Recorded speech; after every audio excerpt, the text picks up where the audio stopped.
Sono Walter Signora, dirigente del settore programmazione agricola che opera all'interno del Dipartimento Agricoltura e Sviluppo Rurale della Regione del Veneto. La misura 7 riguarda i servizi di base e il rinnovamento dei villaggi nelle zone rurali e prevede il sostegno a diverse tipologie di investimenti e infrastrutture attraverso 3 tipi di intervento che comprendono lo sviluppo della banda larga veloce e ultralarga, alcuni servizi locali volti al consolidamento delle attività turistiche nelle aree rurali ed infine il recupero del patrimonio architettonico rurale di particolare interesse, nonché di elementi tipici del paesaggio. In particolare il tipo di intervento 731 si pone l'obiettivo di superare il digital divide infrastrutturale per migliorare la competitività del sistema delle imprese nelle aree rurali C e D considerate a fallimento di mercato, ossia nelle aree dove i servizi a banda larga non esistono oppure sono insufficientemente diffusi o presentano una capacità di connessione insufficiente.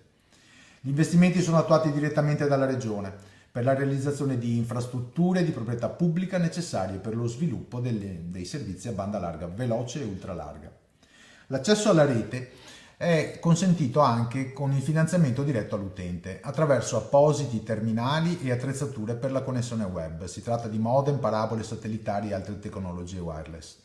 Questo intervento riguarda in particolare le aree C e D ultraperiferiche, dove la scarsa densità abitativa e le difficili condizioni ambientali rendono economicamente svantaggioso l'investimento in infrastrutture per banda larga. Beneficiari possono essere enti e amministrazioni pubbliche, imprese e soggetti privati. Il tipo di intervento 751 sostiene gli investimenti orientati al miglioramento qualitativo dell'offerta turistica e della fruibilità dei territori rurali, in coerenza con la politica turistica regionale e secondo un'ottica di sostenibilità economica, sociale ed ambientale. Questi comprendono la realizzazione e ammodernamento di infrastrutture su piccola scala, la valorizzazione, qualificazione e messa in sicurezza di percorsi e itinerari già esistenti, la realizzazione di strumenti propedeutici alla commercializzazione dell'offerta turistica e infine iniziative informative che ampliano la conoscenza dell'offerta del sistema turistico nelle aree rurali. Possono essere beneficiari gli enti locali territoriali, gli enti parco, gli enti di diritto privato senza scopo di lucro e infine i partenariati tra soggetti pubblici e privati.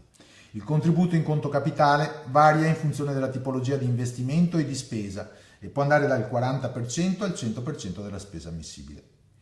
Infine il tipo di intervento 761 prevede il finanziamento di investimenti per il recupero e la riqualificazione di immobili che presentano un interesse storico, culturale, architettonico e paesaggistico, oltre che di elementi del paesaggio rurale, ovvero delle cosiddette testimonianze culturali.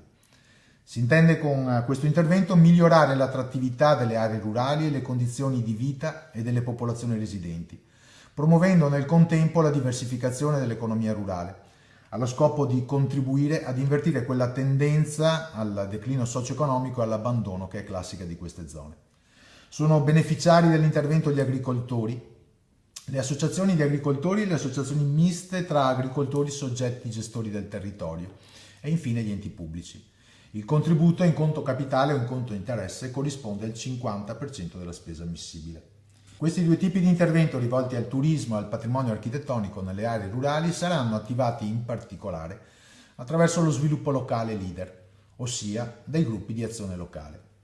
Per verificare e conoscere le modalità di accesso agli aiuti è necessario fare riferimento ai bandi di finanziamento pubblicati sul BUR della Regione del Veneto, mentre per avere maggiori informazioni è possibile consultare il portale regionale dell'agricoltura piave.veneto.it e il portale istituzionale regione.veneto.it.